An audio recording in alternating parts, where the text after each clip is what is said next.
Ahora, vuelvo y retomo, porque me había quedado poco lugar. Tengo que decir algunas cositas más, porque así si no cierro nunca nada. Bueno, ese fue el día que lo perdí a Juan, pero ya había ganado al padre de todos, el padre de ustedes, empecé a salir con Néstor. Y bueno, y con Néstor empezamos una relación linda. Yo después voy a volver a contar, porque a Juan lo volví a ver, que ya les estaba diciendo, porque les cuento que cuando salíamos con Juan, mi amiga Ana, que ya lo dije que es la madrina de mi hija, le gustaba un muchacho que una vez me invitó a salir y yo no quise, le dije que no, me quería llevar a pasear por Palermo, se llama Osvaldo. Y no, yo le dije que no, pero a Ana le gustaba. Entonces le hice gancho con Ana.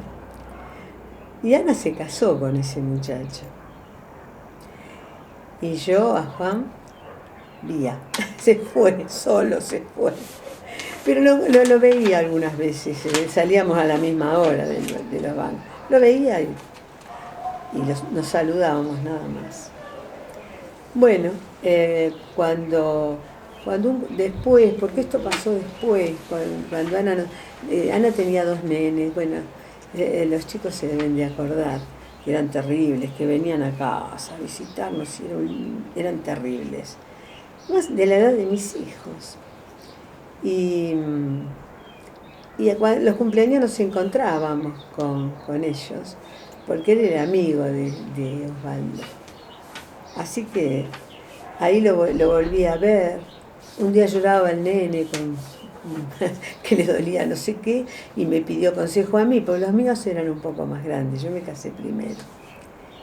Y bueno, ¿y a qué termina la historia con Juan? De verlo otras veces.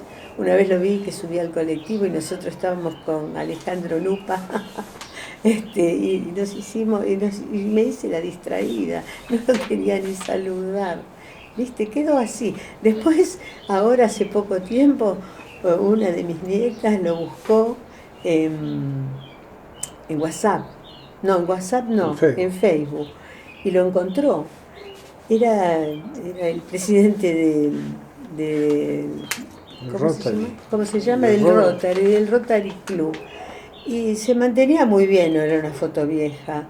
Bueno, y esa vez yo le dije que lo buscara, yo no tenía WhatsApp, Facebook, ay, me equivoco. Y bueno, y la nena lo buscó y lo encontró, hace unos años atrás.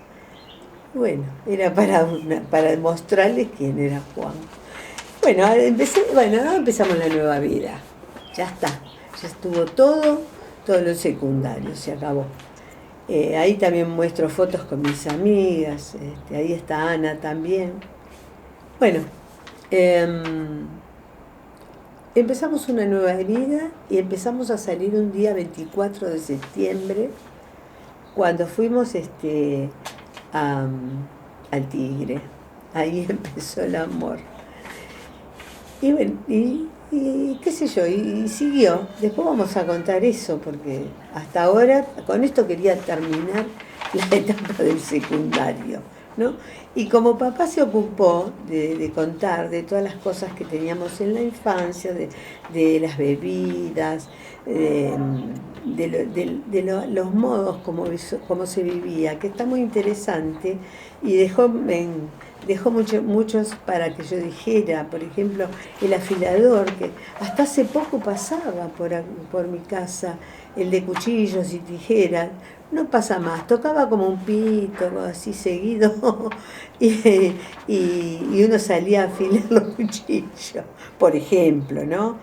Venía el heladero por la calle, venía uno, el heladero, y otro que vendía pizza canchera, que era pizza con tomates nada más, era una pizza enorme con tomates nada más. Y y venían en triciclos, ¿no? Después venía el lechero en carros, eran carros lindos, no eran carros así feos abiertos, eran carros cerrados, cerraditos, ¿no? El verdulero venía, ese sí venía con un carro abierto y ahí salíamos y comprábamos. Bueno, todo era a fuerza a fuerza de los caballos, ¿no? Iban y venían, especialmente en mi casa, que había calle de tierra, iban a caballo. El botellero. ¿Eh? El botellero. El botellero que se llevaba todo lo que uno le sobraba, todos los vidrios, todos los envases, era todo vidrio, por eso era botellero, llevaba botellas, por eso era botellero. Y también venían con carros, después empezaron a venir en camionetas, pero después. Y bueno, esto va para decir esto, ¿no? Que los caballos ensuciaban toda la calle, llenaban la calle de bosta. Y la gente tenía las quintas en el fondo, hay tantas casas con quintas, y cada uno se apuraba para ir a buscarse la bosta porque era el mejor fertilizante que yo he conocido en mi vida, porque las plantas crecían a lo loco con eso. Y bueno, era de caballo, ¿no? No puede ser de otro animal, no era de caballo. Debe tener las virtudes para eso, fertilizar las plantas. Y mi abuela me mandaba a mí, porque le daba vergüenza ir a juntar bosta. Y me mandaban mi abuela era la que me mandaba, con un tacho y una palita, y María juntaba bosta. Bueno, esa es una anécdota que a uno le da risa, pero en ese momento me daba bastante bronca. ¿A la calecita nunca fuiste? Sí, las calecitas, sí, tenía una calecita enfrente de mi casa. En un terreno baldío, iba y venía. Por ahí estaba una temporada y se iba, pero sí, la calecita estaba sí. El caballo también. Y también tenían el caballito para tirar la calecita. No eran esas como las de ahora, que son lujosas, ¿no? No hay muchas acá en la Argentina, no se ven tantas calecitas. La Torre Eiffel no era como la de Torre Eiffel. La de la Torre Eiffel, ¿no? Era una calecita que a mí siempre me copó. La primera vez que fui a París, vi esa calecita y tenía los nietos chiquititos. Y dije, ay, qué lindo sería que acá estuvieran mis nietos. Y se nos dio una vez que fuimos todos, y eran chicos los chicos todavía, y fuimos todos a hacer un viaje, toda la familia. Y cuando vi a los los 8, tengo 8 nietos, hasta uno, el más chiquitito, bueno, después voy a contar ese viaje. Ahora, después digo, de las calecitas nuestras de antes, de sacar la sortija y todas esas cosas, ya pasó. El turco también tenés que hablar. Sí, me faltan de las bebidas, quiero decir, porque esto también tiene una connotación, ¿no? En Capital se tomaba la Coca-Cola. Del lado de la provincia no se tomaba Coca-Cola, muy raro. No había, el almacenero no vendía Coca-Cola. Pero lo que se vendía era la Bills, una Bills, que era una bebida muy rica. Después la Cruz, la Bidú. La Bidú quiso imitar creo que quiso, era una bebida de cereales riquísima, pero tenía el color de la Coca-Cola. Entonces uno la tomaba mucho, no sé, era rica, igual era rica. Después estaba el naranjín y otros jugos que tomábamos, ¿no? Perdóname, Moff, que me acordé ahora, en los cumpleaños era muy difícil que se compraran gaseosas, por lo menos en mi casa. Sí. Había jugos concentrados, Naranjos y refrescola. Refrescola, sí. Que era como jarabes concentrados. Eran jarabes concentrados y se tomaban con agua o con soda. Sí. Y bueno, y después otra de las cosas que eran en ese tiempo venían gente que entre los inmigrantes venían de Rusia, de Turquía, venían muchos, aparte de los italianos, españoles, venía mucha inmigración de otros lados, ¿no? Por ejemplo, había los que venían a vender ropa, telas, todo. Hacían con una sábana, hacían un atado y lo llevaban al hombro. Y se hacían los clientes. Mi mamá era cliente de un señor que lo llamaban el turco. Capaz que la abuela Nélida también tenía su turco. Sí. En Sulky venía. Y venía en Sulky, es verdad. Debía ser el mismo porque no vivíamos tan lejos. Y bueno, mi mamá lo esperaba para comprarle las cosas. Después les voy a contar que más adelante mi mamá dejó de comprarle al turco porque ella se puso una mercería en casa. Ella siempre tenía ganas de tener un negocio. Trabajó incluso cuando tenía la mercería con mi tía Consuelo en un mercado de Barracas. Tenían un puestito que vendían muchas cosas, mercería, vendían muchos adornos como collares y aros y todas esas cosas.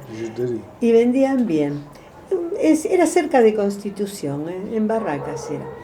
Y mi mamá sí se acostumbró a ir a donde estaban los vendedores que eran sirios libaneses, judíos, turcos. Bueno, todos estaban en la calle Patricios, en Capital. Estaba uno muy importante, un negocio muy importante de unos que se llamaban Dana y Sabán. Y estos eran sirios libaneses. Bueno, entonces, mucho de esta gente, que otros se radicaron en el barrio de Once, ahora no sé si hay muchos de estos, los de Once eran todos judíos, pero en Barracas, en la calle Patricios, había muchos judíos, sirio-libaneses y turcos. Y mi mamá se hizo amiga de mucha gente de esas, ¿no? Es decir, se hicieron, como compraba el por mayor, y ella tenía su vida hecha así, y una vez cada tanto iba a hacer compra y después vendía en casa. Mi papá, no me acordaba, mi papá antes de hacer el baño ese que hizo ahí adelante, hizo un localcito, y ahí teníamos la mercería. Y bueno, esto me salió ahora porque me había olvidado de eso. Bueno, chicos, le dejo el lugar al abuelo porque si no, se va a creer que le hago lo mismo que él me hace a mí.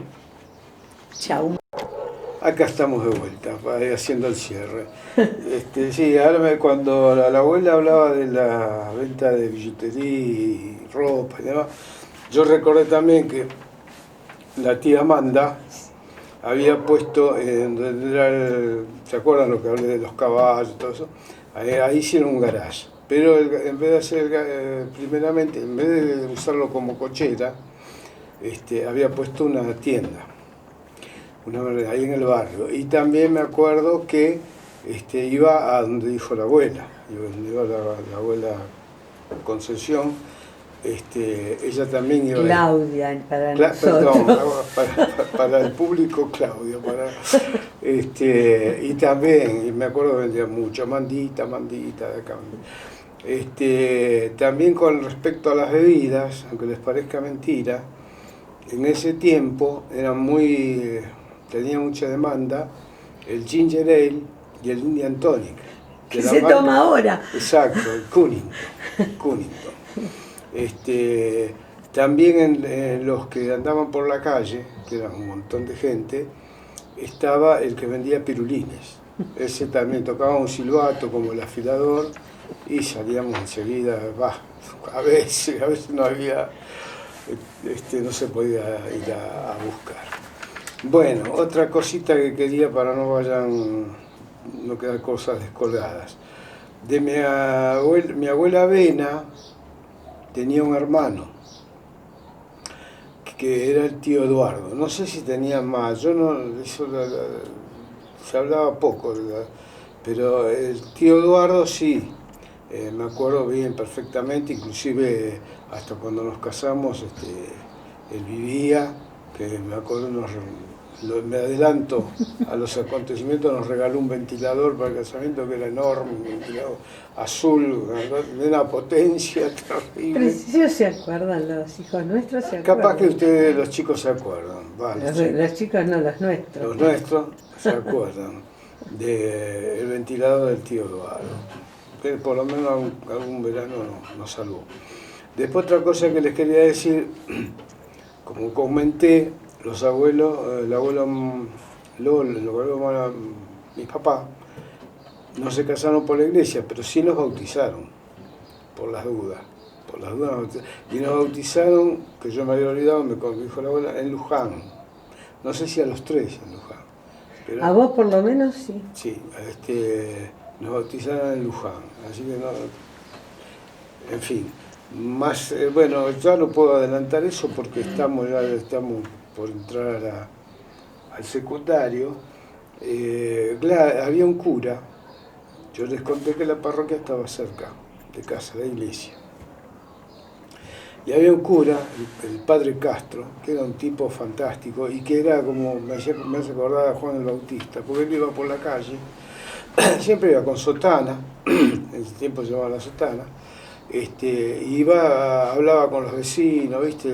Motivaba a la gente, de acá, parecía, inclusive cuando tuvimos una inundación muy grande, que llegó hasta la puerta de mi casa, se había inundado todo, había un temporal enorme, él se arremangaba, iba con la sotana, arremangada y los pantalones y se metía en las aguas para sacar a la gente, bueno, era un tipo bárbaro.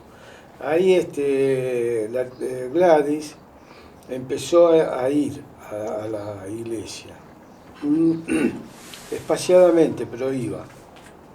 Y me decía, ¿por qué no vas vos? Porque Gustavo siempre la venía en la cola, porque era el más chico. Entonces ahí yo también empecé a ir a la iglesia. Así que nosotros habremos tomado la comunión, no sé, poco antes de ir al secundario. Yo, y Gladys ya estaba en el secundario, pero ella tomó primero, si mal no recuerdo, después tomé yo la comunión. Y empezamos el cura no nos decía nada, pero alguna vez, como la comunión y todo eso, mis padres tuvieron que ir a la celebración, cuando nos daban la primera comunión. Y era como, daba unas homilías, pero fantásticas el tipo. Entonces, mi papá, que era medio durazno, no es para eso, ¿no? Empezaron a sentirse llamados.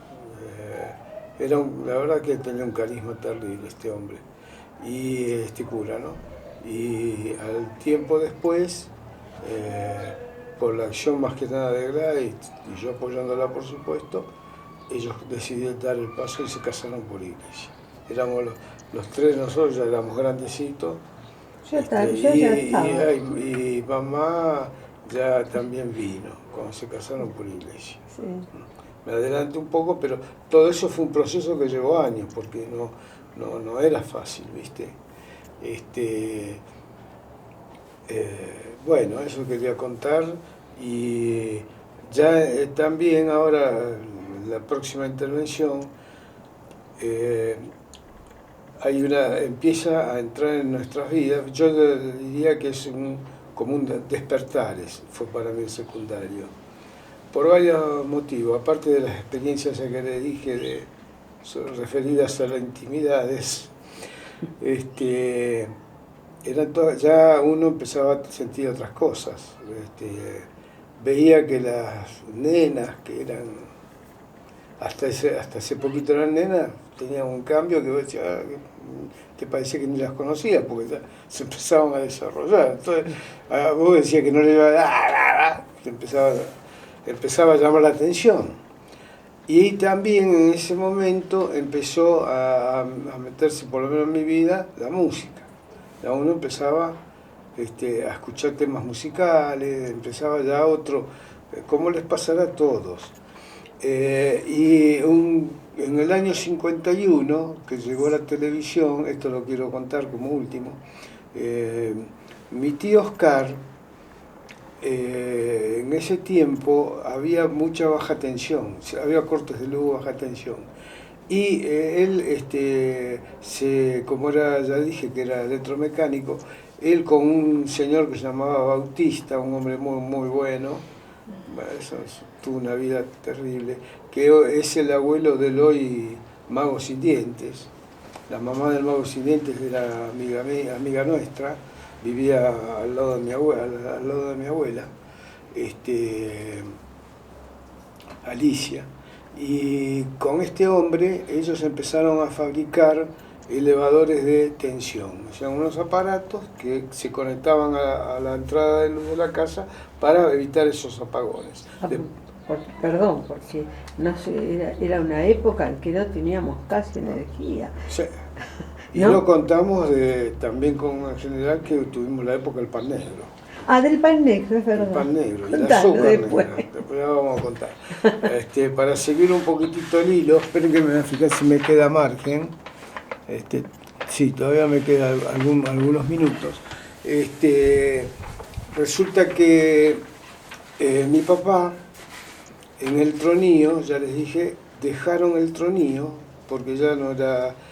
Traía problemas, porque inclusive problemas, digamos, no en la sí, casi diría en la pareja, porque era complicado esa vida. Mi papá trabajaba en la mañana en la oficina, esa ciudad que yo les dije, y después se quedaba en el centro, jugaba mucho al billar, iba a los 50 billares, me llevaba a mí, después ya ampliaré por otro lado, porque si no, no voy a terminar. El tema es que con este Odriozola que ya les mencioné antes, ellos pusieron una fábrica textil. Dejaron ya toda la joda de la noche y decidieron poner una fábrica textil, ¿no? Ya Mayorens era una etapa superada y alquilaban una oficina muy grande en Avenida Mayo 633, en el primer piso. El edificio está hoy todavía.